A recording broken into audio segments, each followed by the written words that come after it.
ہر قسم کی حمد و ثنا، بڑائی کی بریائی، تحلیلات، تمحیدات، تکبیرات اللہ مالک العلام کے لیے، جو ساری کائنات کا خالق، مالک، رازق، حاجت روا اور مشکل کشا ہے۔ لا تعداد انگنت بے حد و بے شمار درود و سلام کے لائق امام الانبیاء، سید الانبیاء، امام المرسلین والمجاہدین و خاتم النبیین، آپ کے اور میرے ہادی و رہنما احمد مجتبی محمد مصطفیٰ صلی اللہ علیہ وآلہ وسلم کی ذات مقدسہ مطہرہ کے لیے انتہائی ادب و احترام کے لائق میرے بھائیوں، میرے بزرگوں اور پردہ نشین میری ماؤں اور بہنوں، اللہ تعالیٰ کا ہم پر بڑا ہی فضل و کرم ہے کہ جس اللہ نے ہمیں یہ برکتوں والا، یہ رحمتوں والا مہینہ دوبارہ سے پھر ہماری زندگیوں میں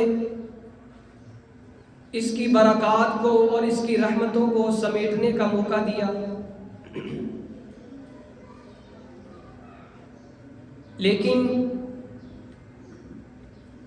یہ رحمتوں والا مہینہ، یہ برکتوں والا مہینہ، جس کے ہر لمحے کے اندر،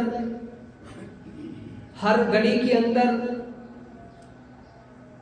بلکہ دن اور رات کے اندر، ان ہفتوں کے اندر، بلکہ اس پورے کے پورے مہینے کے اندر اللہ کی بے بہار رحمتوں کا نزول ہوتا ہے۔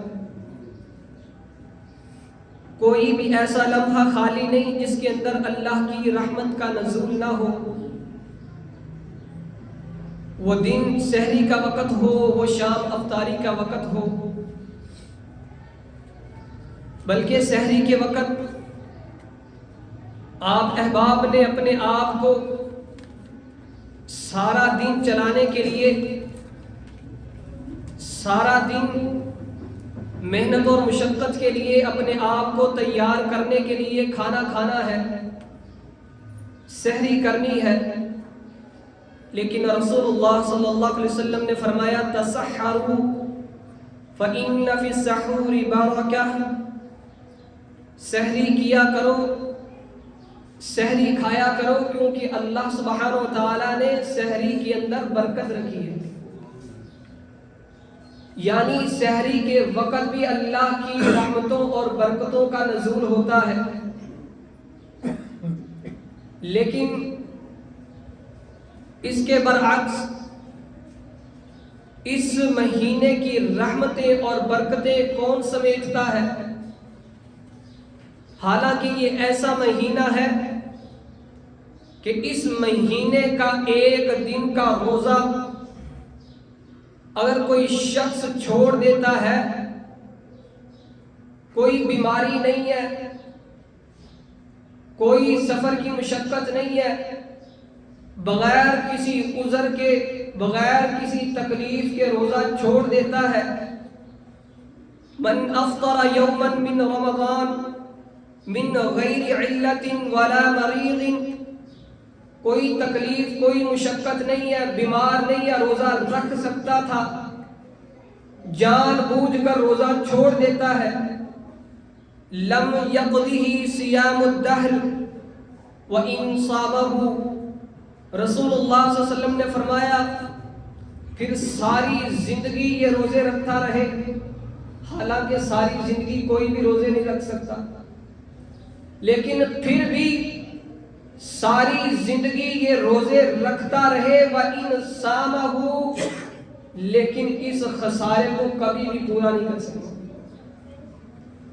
اس قدر یہ رحمتوں اور برکتوں والا مہینہ ہے کہ اس مہینے کے اندر اللہ جنت کے دروازوں کو کھول دیتا ہے، جہنم کے دروازوں کو بند کر دیتا ہے، شیاطین کو جکڑ دیا جاتا ہے، ثواب اور نیکیوں میں اضافہ ہو جاتا ہے۔ لیکن سوال یہ پیدا ہوتا ہے باقی مہینے بھی اللہ نے ہی پیدا کیے ہیں، اس مہینے کی باقی مہینوں سے زیادہ فضیلت کیوں ہے؟ اس مہینے کا زیادہ مقام کیوں ہے؟ حالانکہ وہ خالق کائنات ہے۔ ان فی خلق السماوات والارض، اس باری تعالیٰ نے آسمانوں کو بھی بنایا، زمینوں کو بھی بنایا، اس زمین کے اوپر بسنے والی ساری مخلوقوں کو بسایا، اس دن رات کی تخلیق کرنے والا بھی وہ رب تعالیٰ ہے، اور اس مہینوں کی تعداد اور ان کو بتانے والا، ان کی تعداد اور ان کی تخلیق کرنے والا بھی رب العالمین ہے۔ لیکن سوال یہ ہے کہ اس مہینے کی باقی مہینوں سے افضل فضیلت زیادہ کیوں ہے؟ وجہ کیا ہے؟ شہر رمضان الذی انزل فیہ القرآن، اس مہینے کی فضیلت باقی مہینوں سے اس لیے زیادہ ہے کیونکہ اللہ سبحانہ و تعالی نے اس مہینے کے اندر قرآن کو نازل کیا۔ قرآن کی وجہ سے یہ مہینہ بڑی ہی فضیلتوں والا ہے، بڑی ہی برکتوں والا ہے، بڑی ہی رحمتوں والا ہے۔ بلکہ اسی مہینے کے اندر ایک ایسی رات ہے جسے باری تعالیٰ نے 1000 مہینوں سے بھی افضل، 1000 مہینوں سے بہتر اس رات کو قرار دیا ہے، خیر من الف شہر۔ اب اس کا بعض ترجمہ کیا کرتے ہیں کہ یہ 84 سال، یعنی زندگی کے 84 سال جتنی فضیلت والی بہتر زندگی ہے، یعنی 84 سال کے گناہ معاف کرنے والی، گناہوں کی معافی کروانے والی۔ حالانکہ باری تعالیٰ نے یہ تو نہیں کہا کہ 1000 مہینوں کے برابر یہ رات ہے، بلکہ آپ نے فرمایا خیر من الف شہر، 1000 مہینوں سے بھی زیادہ یہ فضیلت والی رات ہے۔ رسول اللہ صلی اللہ علیہ وسلم نے فرمایا جو شخص اس رات کو پا لیتا ہے، اس رات میں قیام کر لیتا ہے، غفر لہ ما تقدم من ذنبی، 84 سال نہیں بلکہ اس کی زندگی 100 سال کیوں نہ ہو، ساری زندگی کے گناہوں کو اللہ معاف فرما دیتا ہے۔ اب یہ رات بھی اتنی فضیلت والی، راتیں تو کئی گزرتی ہیں، سال کے اندر کئی راتیں ہیں، لیکن یہ رات اتنی فضیلت والی کیوں ہے؟ اِنَّا أَنزَلْنَاهُ فِي لَيْلَةِ الْقَدْرِ، اس رات کی فضیلت بھی اس لیے ہے کیونکہ اللہ نے اس رات میں قرآن کو نازل کیا ہے۔ جس مہینے میں اللہ نے اس قرآن کو نازل کیا وہ مہینہ سب سے افضل، جس رات میں نازل کیا وہ رات سب سے افضل، بلکہ جس ہستی پر نازل کیا وہ ہستی بھی سب سے افضل ہے۔ رسول اللہ صلی اللہ علیہ وسلم نے فرمایا قل انما انا بشر مثلکم، لوگوں میں تمہاری ہی طرح انسان ہوں۔ اس قرآن سے پہلے آپ محمد بن عبداللہ تھے صلی اللہ علیہ وسلم، میں لوگوں تمہاری ہی طرح کا انسان ہوں۔ یوحا الیہ، اس قرآن کی وجہ سے اللہ نے مجھے محمد الرسول اللہ بنایا۔ جس ہستی پر نازل ہوا وہ ہستی ساری کائنات سے افضل اور اعلیٰ ہے، اور جو اس قرآن کو لے کر آنے والا ہے نزل بہ الروح الامین، وہ فرشتہ بھی سب سے اعلیٰ اور افضل ہے۔ اللہ کے لا تعداد انگنت بے حد بے شمار فرشتے ہیں، باری تعالیٰ کے عرش کے گرد 70,000 فرشتے چکر لگاتے ہیں، اور جو ایک مرتبہ چکر لگا لیتا ہے قیامت تک اس شخص اس فرشتے کی باری نہیں آتی۔ اتنے زیادہ فرشتے ہونے کے باوجود سب سے زیادہ فضیلت کس کو ملی؟ جبریل علیہ السلام کو۔ جبریل علیہ السلام کو فضیلت کیسے ملی؟ نزل بہ الروح الامین، قرآن کو لے کر آنے کی وجہ سے اللہ نے اس ملائکہ سارے فرشتوں کا سردار بنا دیا۔ اور یہ قرآن جس امت پر یعنی میرے اور آپ پر نازل ہوا اترا وہ امت بھی سب سے بہتر ہے. کنتم خیر امت، سب سے بہتر امت ہے اس قرآن کی وجہ سے.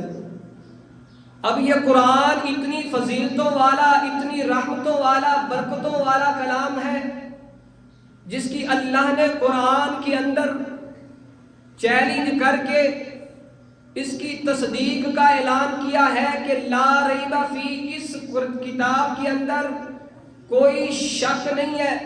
بلکہ اللہ نے کہا قُلْ لَئِنِ اجْتَمَعَتِ الْإِنسُ وَالْجِنُّ عَلَىٰ أَن يَأْتُوا بِمِثْلِ هَٰذَا الْقُرْآنِ، دنیا کائنات کے سارے انسانوں کو اکٹھا کر لو، ساری کائنات کے جنوں کو اکٹھا کر لو، سارے مل کر آ جائیں، اس کتاب جیسی کتاب نہیں بنا سکتے. بلکہ یہ تو بہت بڑی بات ہے. باری تعالیٰ نے فرمایا وَإِن كُنتُمْ فِي رَيْبٍ مِّمَّا نَزَّلْنَا عَلَىٰ عَبْدِنَا فَأْتُوا بِسُورَةٍ مِّن مِّثْلِهِ وَادْعُوا شُهَدَاءَكُم مِّن دُونِ اللَّهِ إِن كُنتُمْ صَادِقِينَ. اگر تمہیں اس کتاب کے متعلق کوئی شک ہے، کوئی شبہ ہے، پوری کتاب نہیں، 10 سورتیں نہیں، بلکہ ایک چھوٹی سی سورت ہی بنا لو. فَإِن لَّمْ تَفْعَلُوا وَلَن تَفْعَلُوا، بس تم نہیں کر سکتے، ہرگز نہیں کر سکتے. لیکن یہ قرآن جو رمضان المبارک کے مہینے میں نازل ہوا، جس کی مناسبت اس کے ساتھ جڑ گئی، وہ سب سے افضل ہو گیا. لیکن یہ قرآن کی نزولیت کا مقصد کیا ہے؟ اللہ نے اس قرآن مجید کو کس لیے نازل کیا ہے؟ حالانکہ یہ قرآن مجید کو پڑھا جائے، تلاوت کی جائے، اس کی بے بہار نیکیاں، بے بہار اللہ کی طرف سے انعامات ہیں. یہ اس قدر عظیم کتاب ہے کہ اس کو کافر بھی سنتے ہیں. جب رسول اللہ صلی اللہ علیہ وسلم اس قرآن مجید کی تلاوت کیا کرتے ہیں، رات کی تاریکی ہوتی ہے، جو اسلام کے دشمن ہیں، اس قرآن کے دشمن ہیں، اس قرآن کو نہیں مانتے، رسول اللہ صلی اللہ علیہ وسلم کی نبوت کو نہیں مانتے، وہ بھی رات کو چھپ کر آ کے رسول اللہ صلی اللہ علیہ وسلم کا قرآن سنتے ہیں. بڑے بڑے سردار قریش کے جو کافر ہیں وہ چھپ کر قرآن سنتے ہیں. یہ اس قدر لذت والا اور شیریں کلام ہے کہ کافر بھی سنتے ہیں اس کو، ایمان والے مسلمان بھی سنتے ہیں. اور آپ کی اور تمام مومنوں کی ماں حضرت عائشہ رضی اللہ عنہا بھی مسجد نبوی سے آنے والے اس قاری کی آواز کو اپنے کانوں سے سنتی ہیں، شوق کے ساتھ، اس لذت کے ساتھ کہ یہ قرآن بڑی عظمت والا، بڑی لذت والا ہے. بلکہ خود رسول اللہ صلی اللہ علیہ وسلم اپنے صحابی کو کہتے ہیں اے صحابی تو مجھے قرآن سنا. صحابی کہتے ہیں اللہ کے رسول قرآن تو آپ پر نازل ہوا ہے، میں کیسے سناؤں؟ تو رسول اللہ صلی اللہ علیہ وسلم نے کیا فرمایا؟ مجھے قرآن سننا پسند ہے تو مجھے قرآن سنا. اسلام دشمن کافر بھی اس قرآن کو سنتے ہیں، ایمان والے بھی سنتے ہیں، مرد اور خواتین بھی اس قرآن مجید کو سنتے ہیں. یہ تو زمینی مخلوق تھی، حتیٰ کہ آسمان کی مخلوق بھی اس قرآن کو سنتی ہے. آپ نے وہ حدیث اور وہ واقعہ کئی مرتبہ سنا ہے. ایک صحابی قرآن مجید کی تلاوت کرتا ہے رات کی تاریکی میں، اس گھوڑے کے بدکتے پر وہ قرآن کی تلاوت کو ختم کر دیتا ہے. صبح رسول اللہ صلی اللہ علیہ وسلم کی خدمت میں حاضر ہو کر کہتا ہے اللہ کے رسول رات کو یہ ماجرا ہوا ہے، جب میں نے قرآن کی تلاوت کو بند کیا، اپنے گھوڑے کے بدکنے کی وجہ کو جاننا چاہا تو میں آسمان کی طرف کیا دیکھتا ہوں کہ ایک روشنی جو ہے وہ واپس اٹھ رہی ہے، آسمانوں کی طرف جا رہی ہے. تو رسول اللہ صلی اللہ علیہ وسلم نے کیا فرمایا؟ اے صحابی اگر تو قرآن مجید کی تلاوت کرتا رہتا صبح ہو جاتی، دن چڑھ جاتا، تو سارے لوگ ان فرشتوں کو دیکھ لیتے جو فرشتے قرآن سننے کے لیے زمین پر آئے. یعنی زمینی مخلوق بھی اس قرآن مجید کو سنتی ہے، آسمان کے فرشتے بھی اس قرآن مجید کو سنتے ہیں. یہ تو مخلوق تھی، بلکہ جس کا یہ کلام ہے، جس کی یہ کلام ہے، جو ساری کائنات کا خالق اور مالک بادشاہ ہے، وہ بھی اس قرآن مجید کو سننا پسند کرتا ہے. جبریل کے ذریعے اپنے محبوب کو یہ پیغام پہنچاتا ہے کہ اے محبوب پیغمبر، فلاں صحابی سے کہیے کہ وہ قرآن پڑھے، رب اس کا قرآن سننا چاہتا ہے. رسول اللہ صلی اللہ علیہ وسلم صحابی کے پاس آتے ہیں اور کہتے ہیں ابی آج قرآن پڑھ، رب تیرا قرآن سننا چاہتا ہے. ابی بن کعب رضی اللہ عنہ کہتے ہیں اے اللہ کے رسول، کیا اللہ نے میرا نام لے کر کہا ہے؟ کہا ہاں صحابی، اللہ نے تیرا نام لے کر کہا ہے کہ تو قرآن کی تلاوت کر. آج رب العالمین ساری کائنات کا بادشاہ تیرا قرآن سننا چاہتا ہے. اس قدر یہ عظیم کتاب ہے کہ اس قرآن کو غیر مسلم بھی سنتے ہیں، ایمان والوں میں مرد و خواتین بھی سنتے ہیں، انسانیت میں سارے انسانوں کے سردار محمد الرسول اللہ صلی اللہ علیہ وسلم بھی اس قرآن مجید کو سنتے ہیں، آسمانی مخلوق فرشتے بھی اس کو سنتے ہیں، حتیٰ کہ ساری مخلوقوں کے خالق رب العالمین بھی اس قرآن کو سنتے ہیں. اور میں یہاں ان بھائیوں اور ان بزرگوں کو خوشخبری دینا چاہتا ہوں اور اپنی ماں اور ان بہنوں کو خوشخبری دینا چاہتا ہوں جو قرآن مجید کو سنتے ہیں. پڑھنے کی بات نہیں کر رہا، صرف ثواب کی نیت سے ایمان کی حالت میں قرآن مجید کو سننے کے لیے مسجد میں آتے ہیں، نماز تراویح کے اندر قیام کی حالت میں یہ قرآن مجید کو سنتے ہیں. رسول اللہ صلی اللہ علیہ وسلم نے فرمایا من قام رمضان ایمانا و احتسابا غفر له ما تقدم من ذنبه. جو اس قرآن کو سنتا ہے، قیام کی حالت میں قیام کرتا ہے، باری تعالیٰ اس قرآن کو سننے کی وجہ سے اس کی زندگی کے سارے گناہوں کو معاف کر دیتا ہے. میرے بھائیوں، ہمیں چاہیے ہم اپنا تعلق قرآن کے ساتھ جوڑیے، ہم اس قرآن کو اپنا ساتھی دوست بنا لیں. اگر ہم اس قرآن کو اپنا ساتھی بنا لیتے ہیں، یہ قرآن دنیا میں بھی ہمیں عزتیں دے گا، دنیا میں بھی ہمیں مقام دے گا، اور آخرت کے اندر بھی ہمارا ساتھ نہیں چھوڑے گا. دوست وہ ہوتا ہے جو مشکل کے اندر کام آتا ہے، دوست وہ ہوتا ہے جو تکلیف کے وقت تمہاری مدد کرتا ہے. یہ قرآن قبر کی سختیوں کے اندر، اس اندھیری کوٹری کے اندر تمہارا مددگار، تمہارا دوست، تمہاری وہاں سفارش کرے گا، تمہاری مدد کرے گا، بلکہ حشر کے میدان کے اندر بھی یہ تمہارا ساتھی تمہارے ساتھ، جس نے اس قرآن مجید کو پڑھا ہوگا فَإِنَّهُ يَوْمَ الْقِيَامَةِ شَفِيعًا لِأَصْحَابِي. یہ اللہ سے جھگڑا کرے گا، اے اللہ یہ دنیا کے اندر میرا ساتھی رہا، میرے ساتھ تعلق جوڑتا رہا، یہ دن کو بھی میری تلاوت کیا کرتا، رات کو بھی میری تلاوت کیا کرتا، اے اللہ آج اس کو معاف فرما دے. یہ اللہ سے سفارش کرے گا. اپنا وکیل تیار کر لیں.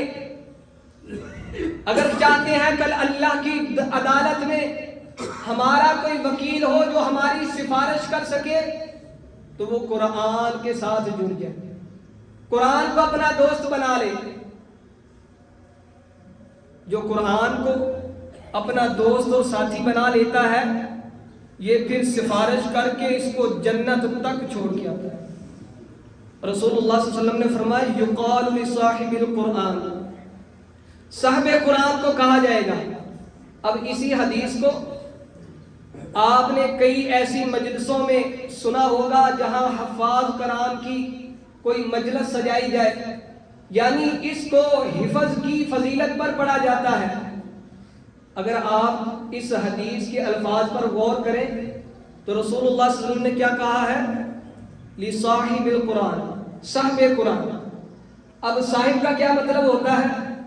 ایک تو مطلب ہوتا ہے والے، قرآن والے، یہ حفظ کے جو حفاظ ہوتے ہیں ان کے لیے بھی بولا جا سکتا ہے، لیکن اس کا صاحب کا دوسرا مطلب ساتھی بھی ہے، دوست بھی ہے۔ یعنی جو شخص اس قرآن کو دوست بنا لیتا ہے، اس قرآن کے ساتھ جڑ جاتا ہے، اس کے ساتھ اپنا تعلق مضبوط کر لیتا ہے، یہ قرآن کل قیامت کے دن اللہ سے سفارش کرے گا، سفارش کرتا کرتا اس کو جنت کی سیڑھیوں تک، جنت کے مقام تک لے جائے گا، جہاں اس کا مقام ہوگا، جہاں اس کا محل ہوگا، یہ وہاں اس کو چھوڑ کے آئے گا۔ آج اگر ہم بھی اس قرآن کے ساتھ اپنا تعلق جوڑ لیتے ہیں، قرآن کے ساتھ اپنے تعلق کو مضبوط کر لیتے ہیں، تو رسول اللہ صلی اللہ علیہ وسلم نے 2 انعامات کا تذکرہ کیا ہے۔ ان ھذا القرآن سبب، لوگوں یہ قرآن جو ہے یہ اللہ کی رسی ہے، طرفہ بید اللہ وطرفہ بایدیکم، اس رسی کا ایک سرا اللہ کے ہاتھ میں ہے اور دوسرا سرا تمہارے ہاتھ میں ہے، اور جو شخص اس کو مضبوطی سے تھام لے گا، پکڑ لے گا، 2 انعامات۔ پہلا انعام کیا ملے گا؟ لن تضلوا، وہ شخص کبھی بھی گمراہ نہیں ہو سکتا۔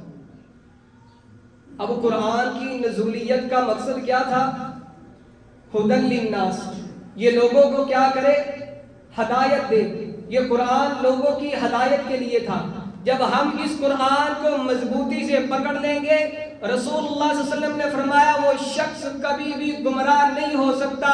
دوسرا انعام وَلَن تَهْلِكُوا بَعْدَهُ أَبَدًا، اور وہ شخص کبھی بھی ہلاک نہیں ہوگا، وہ شخص کبھی بھی تباہ و برباد نہیں ہوگا۔